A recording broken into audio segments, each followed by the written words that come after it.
This week, as you may or may not know, this is the 67th anniversary of the historic Brown versus the Board of Education decision that was handed down May 17th, 1954. Many of the attorneys that some of us remember, Thurgood Marshall was one of the lead attorneys on the Brown versus the Board of Education case, as well as Constance Baker Motley, as well as several other African-American lawyers and a comprehensive group of lawyers who supported this team. In addition to the lawyers, you had John Hope Franklin, noted African-American historian, and many noted sociologists to help frame the case that ended up in the United States Supreme Court. Many people think Brown was just about desegregating schools so that black children and white children could attend school together. That was one of the asks or the demands of the Brown case or the outcomes of Brown. But what was even more important was it was always about resources. And here we are 67 years later, schools are still segregated because the cities are segregated where our children attend public school K to 12. If you live in a segregated community, you will attend a segregated school, except in Chicago, we have this tiered system of education where students are tested for gifted, and then there's this lottery where you can get in selective enrollment schools that allegedly give you a better education. And so you're looking at the resources, the resource allocation in terms of funding levels for public education in the state of Illinois. It is still not based on equity. And so poor black and brown children have serious underfunding compared to students that attend schools in Illinois, as an example, of higher rent districts. So Brown was decided really to address those issues. Well, there's a new case that was just recently decided in Maryland, which takes this whole Brown desegregation argument, not just for K to 12, kindergarten to 12th grade, but looking at higher education. And as you may or may not know, there are 103 historic black colleges in the country. Why do they exist? Because at the same time that we couldn't go to K to 12 schools, if we went, we had to go to those schools that were underfunded, under-resourced, and segregated. When we graduated from high school, we could not go to white colleges and universities as we can apply and get accepted now.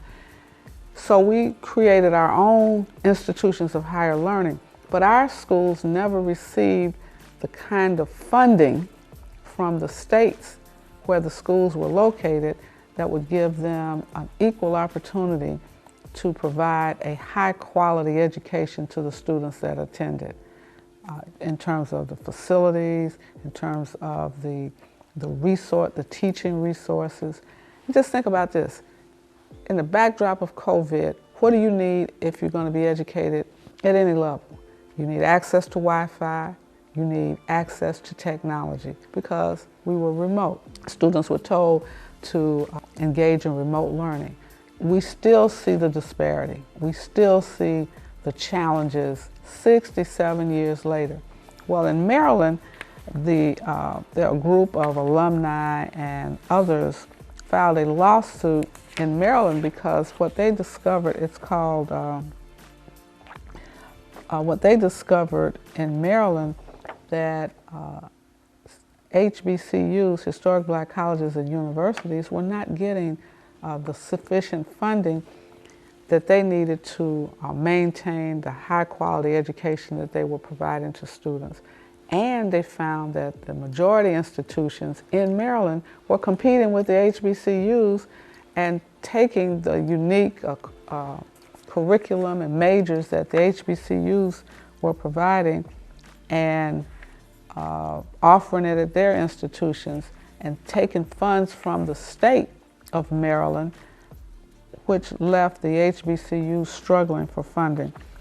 And so there's this case that has now gone up to a higher court, and they reached a settlement agreement resulting in For the first time in American history, the state of Maryland has to give HBCUs $577 million in settlement, the HBCUs that are located in Maryland, to provide the educational resources. I would just like to read from you some parts of the opinion. It was a lawsuit filed by the Coalition for Equity and Excellence in Maryland Higher Education, who sued the Maryland Higher Education Commission. And they sued them in 2006. It is now 2021, and they've just reached a settlement on behalf of students and alumni of Morgan State, Coppin State, Bowie State, and the University of Maryland Eastern Shore. Phenomenal institutions. If you ever go to Maryland, you need to visit each of those institutions. As a result of the lawsuit argued that the state had fostered segregation and disadvantaged the HBCUs by limiting their role and mission and unnecessarily duplicating their distinctive programs at the state's majority white institutions. The lawsuit argued also that these practices allowed for a systemically perpetuated system of unequal higher education. In 2013, the judge, Blake, found in the plaintiff's favor on the unnecessary duplication claim. In March of this year, Maryland General Assembly passed an emergency appropriations bill that would provide the four HBCUs $577 million over a period of 10 years. This is a big step. But just imagine, 67 years, we're still fighting for the same thing, a desegregation of resources. And so I want you to stay tuned. I want you to look at the Education Summit. We're talking about where we are and where we need to go and why you need to be involved in this movement. These things require us, when you hear this information, it ought to cause you to want to take action. It ought to cause you to want to do something. We got to look at this kind of policy, HBCUs in Mississippi, HBCUs in Louisiana, HBCUs in Alabama, HBCUs in Tennessee, South Carolina, North Carolina, Virginia, all across the South and in the Midwest. We have Langston up in Pennsylvania, Coppin. We have to begin to fight for equal access to a high quality, well-funded public education system. Stay tuned. Dr. Sonia Whitaker is going to lead a powerful discussion today about education and what we got to do. We're fighting for you, and that's why we need you to become a member of the Rainbow Push Coalition. Membership is only $35 a year. Can you imagine $35 given to an organization that's fighting for civil rights and human rights each and every day? We're fighting for you. That's what we do. Thank you so much for being here with us. We're thrilled to have our panelists as well as our participating audience members. My name is Dr. Sonia Whitaker, and I am the National Education Policy Director for Push Excel on behalf of Reverend Jesse Jackson and the Rainbow Push Coalition. We're here because 67 years ago, as we all know, the U.S. Supreme Court case was landed. The United States Supreme Court ruled segregation in America's public schools as being unconstitutional. And as a direct result of that, several years ago, in fact, at the 65th anniversary of Brown versus Board of Education, Reverend Jesse Jackson gave all of us a charge. And that charge was to begin to gather adults, policymakers, students, clergy, community members, all that would come to bring everyone, all of the stakeholders to the table to talk about how far we have come. And it's hard to believe that our inaugural event took place just 2 years ago. We are now at the 67th anniversary of Brown versus Board of Education. The purpose of today's town hall discussion is to explore many of the factors that continue to perpetuate inequalities and segregation in our country's schools. And as stated at the beginning of my opening, not only are we going to explore those factors from an adult perspective, but we're also going to, for the first time in some cases, explore those factors from the student perspective so that we may grow. I mentioned this quote at the last town hall discussion, and I really feel like it should be very difficult for any educators to engage in conversation about equity without quoting Nikole Hannah-Jones. Nikole Hannah-Jones shares with us that education is the key to liberation, and yet education remains a key driver of inequalities. Here's what we know. We know that a 2019 study by the University of California, Los Angeles Civil Rights Project and Penn State University Center for Education and Civil Rights highlights the fact that the intense levels of racial and economic segregation have been on the rise since the 1990s. And so again, as we paused 2 years ago to talk about how far we've come since Brown versus Board of Education, several years ago, several studies across our nation reported that we are not where we're supposed to be. And in some cases, we're as far away from our goal today as we were 65, and in this case, 67 years ago. I mentioned this study in particular because I do know that we do have researchers on, as well as practitioners and students. Here's what we know. We know that far too often children, Black children and white children, brown children, show up to school and they have exposure to curriculum materials that does not reflect the diversity of the school, and in many cases, the diversity that is reflected around our country. That's what we know to be true. As a good friend of mine would say, that's fact. Here's what we know. We also know that in school districts in which Black and brown students are the majority, and yet a greater majority of their teachers are white, there still remains a need for staff to engage in some form of diversity training associated with raising consciousness. And the only thing that I want to add there, which we also talked about in one of our town hall discussions, is that there are forces at play, even at the federal level, that are working to develop laws and to continue to draw up laws that were reversed when our new president came in office. These proposed laws are back on the table. And the laws that I'm referring to now are laws that would ban or prohibit school district officials, government employees, so that would be, in this case, school district administrators and teachers, in participating in the necessary diversity training that was required to move them closer to achieving the goal of developing their cultural competencies. Here's what we know. We can consider that factors also. And lastly, what we also know is that while attempting to meet the goal of ensuring that all students gain access to a quality education, this includes students with disabilities and gifted students as well. Thank you all so much for being here. I'm going to ask you to prepare for a response to an opening question that I have. I've had the distinct honor of meeting and talking with each of you. This question I am going to pose to each of you, and I'll start with Ms. Kirsten since she's to my left. I'd like for you to take for just a moment to share why this topic is of particular interest to you, given your background, Ms. Harnberg. I've grown up my whole life in Huntley, Illinois, which is a suburb just to the northwest of Chicago. And something about Huntley is it's not extremely diverse. It's 80% white. And so for a majority of my childhood, I had the privilege of not having to consider my race in regards to certain events that were taking place in my community. And as I've grown older and I've been able to recognize the injustices that have occurred across the country and across the state of Illinois in terms of education, I realize like how, enraging it is to see that a zip code really does define the educational opportunities that students have access to.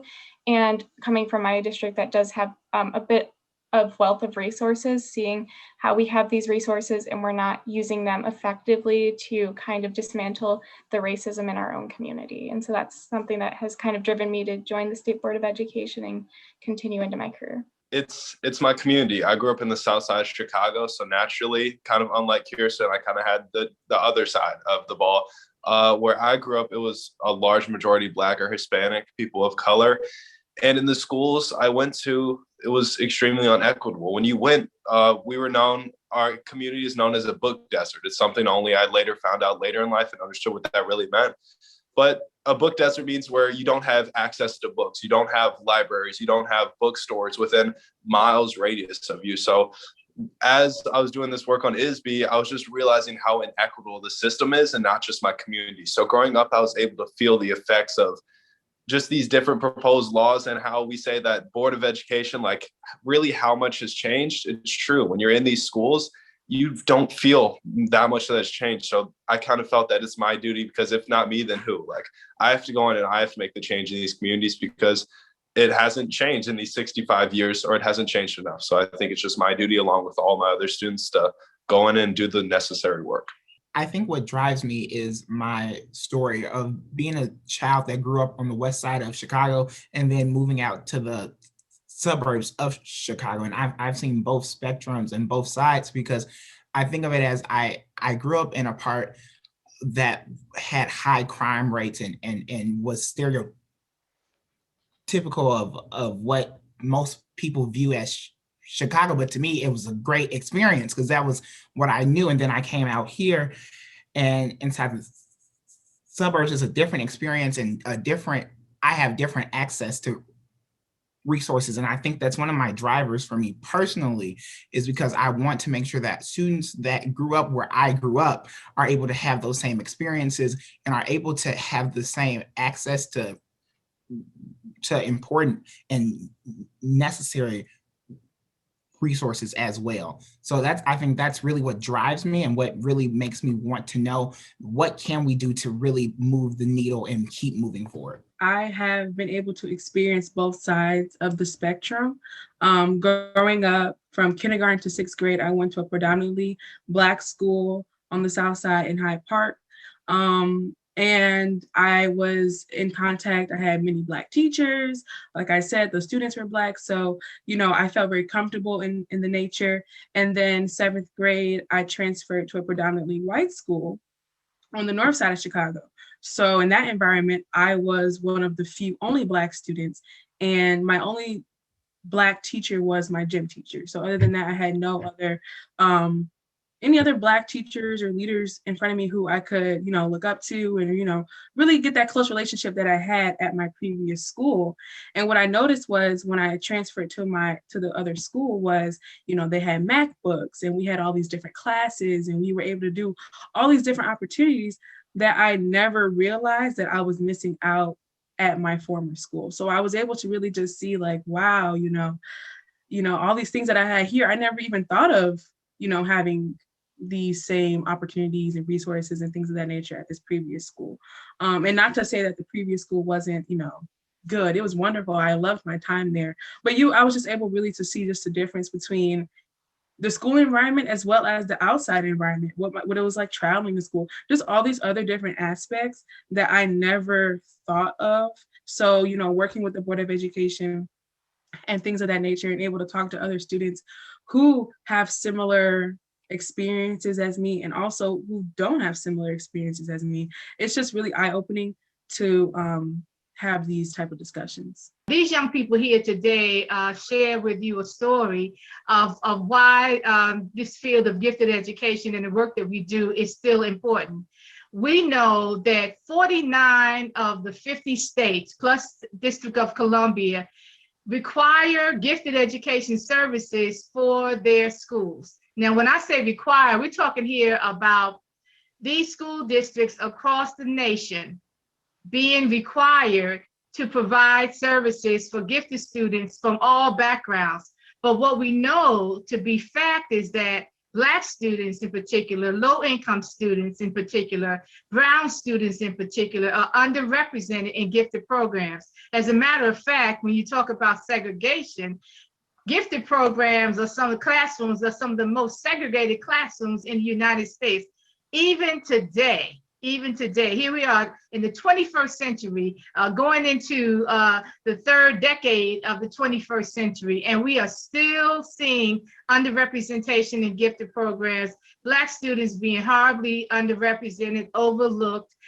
discriminated against for nothing more many times than their race. Not because they don't have the potential, because we have a lot of research that says that Black students, even with the same potential, can sometimes still not get into gifted programs. That lack of access has to change. We have to do something more than we've been doing, Dr. Whitaker, Dr. Leeks. We have to do more than we've been doing to make sure that as long as these publicly funded programs exist, all students who have potential to excel and potential to fit into these programs need to be in these programs. So there's a lot of activism and advocacy that's going on. I have an entire group of colleagues, and we're very proud to say that we are about 13, 14 strong, and we're all African-American scholars in the field of gifted education. And we are working hard across the nation to change these conditions so that Black students in every borough, every community, every rural area, every urban area have the same opportunities that other students have. Okay, Dr. Leek, we have 11 minutes. I want to hear from you and the students. I'm going to do something tricky. I want to try to get a 2-for-1 out of you.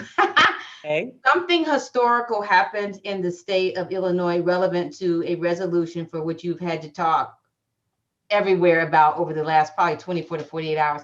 I'd like you to take literally a minute or two to talk about that resolution, and then I will pose my question to at least one student specific to a response to that. So can you tell our national audience here about the resolution that the Illinois State Board of Education just passed? And this is in alignment with our recommendations for what can be done. So our resolution that we voted on yesterday was in regards to the pandemic, really. And it was a resolution that mandated that schools return to in-person learning across the state of Illinois come the fall semester. And there was a lot of conversation about it.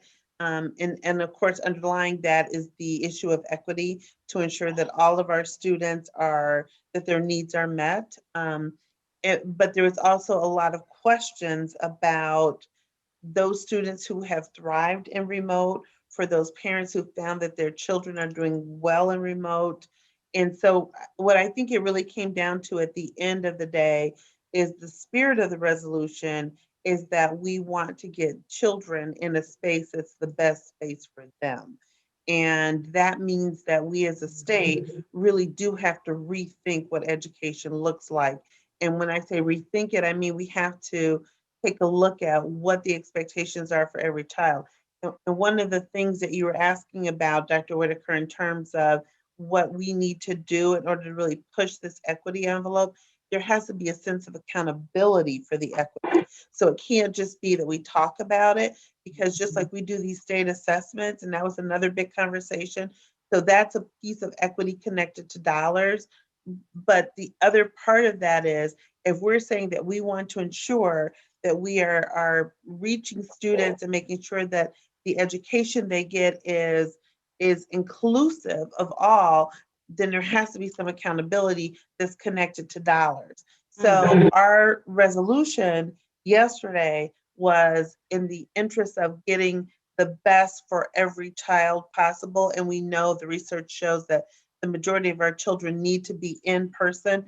But on the other side of that, there's conversation about assessments and what do we do to ensure that we're addressing exactly what Talib, Hannah, Kirsten, Eric, exactly what they're talking about in terms of accountability connected to dollars, because that seems to be whether you're Republican or Democrat. And I know our students were talking about who they talk to. When you say to a community, you're going to get dollars associated with this, and if that accountability is connected to you making sure that you're doing culturally responsive teaching and there's evidence of that, then we have to figure out how does that get into our assessment system as well. Ooh. Speaking of action, before I get into our last 15 minutes of where should we go from here, I want to ask Eric Ville Jr. A question in particular. Can you share with us in what ways have you grown as a direct result of your participation as a member of the Student Advisory Council for the Illinois State Board of Education? Well, that's a loaded question, but I'm going to concise it very quickly. That I have grown so much from friendship, membership, and just getting to talk to students from around our great state, and hearing from board members as well as politicians. I think it's very important to note that, you know, as I've had different experiences, so as my peers. And so through that, I think getting to discuss and getting to think about, you know, how I grew up and how they may have, and to really just find similarities as well as differences, I think it really impacts the work I do at my own school as well as district. I know after conversations with my subgroup, I went back and did a review with students about what are we missing inside of textbooks. So we took all of our history textbooks and went through and said, who are we missing? What are we missing?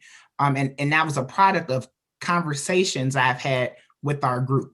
So a lot of the work that I know I've done personally has influenced my colleagues, as well as the work they've done has influenced me as well. Absolutely. Do any of you want to share a response to my question relevant to what we as adults can do to continue to support this work and do a better job, to be quite frank, with your peers, perhaps those that are younger than you, or you all are sophomores, and juniors and seniors. So what can we do?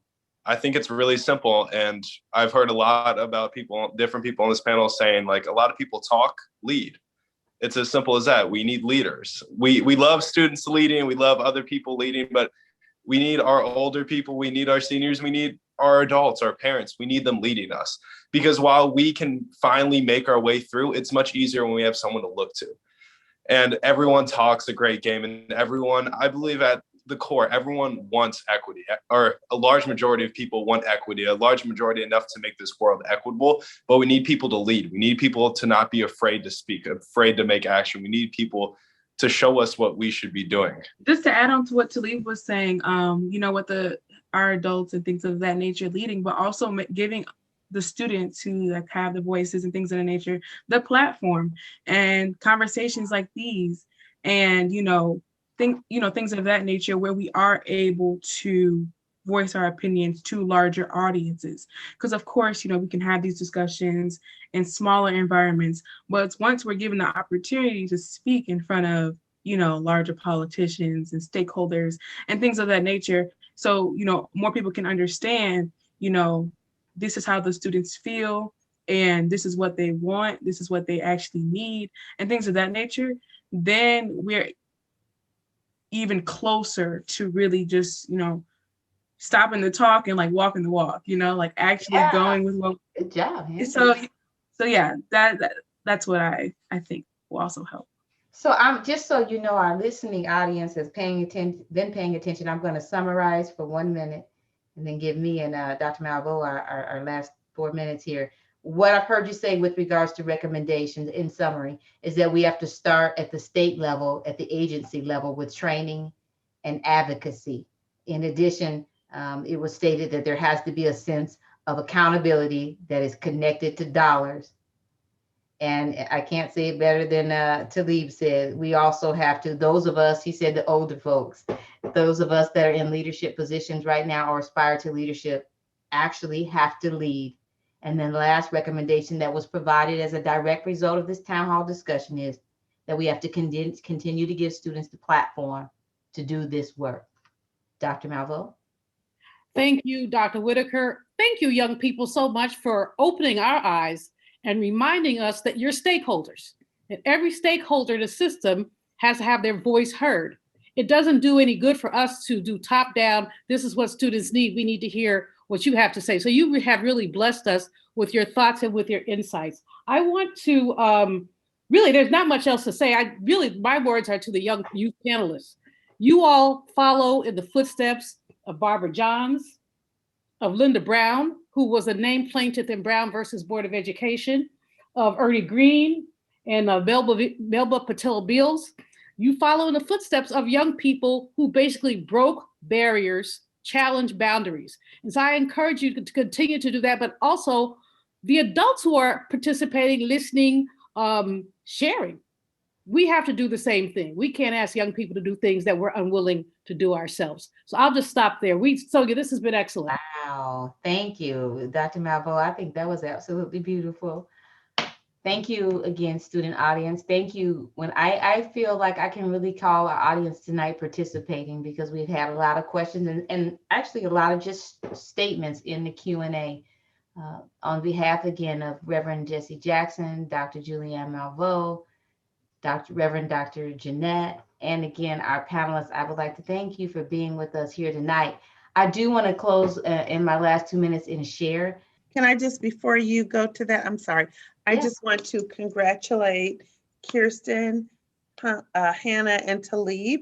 They are the class of 2021. Oh, class to you as you all head off to college, to your future endeavors. We're so proud of you. And I know that you will make Illinois so proud.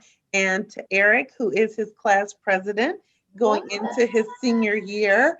So these young people they're doing it. And so I just wanted to congratulate our seniors as you are headed out the door to even greater things than Eric, and as you head to your senior year as your class president. Well, and we want you to stay closely connected. We'll talk more about that even as you go off to school. On Rainbow Push and Push Excel is a pretty phenomenal platform to help continue to support the work that you're going, I know, continue to do at the university level. So good night, everyone.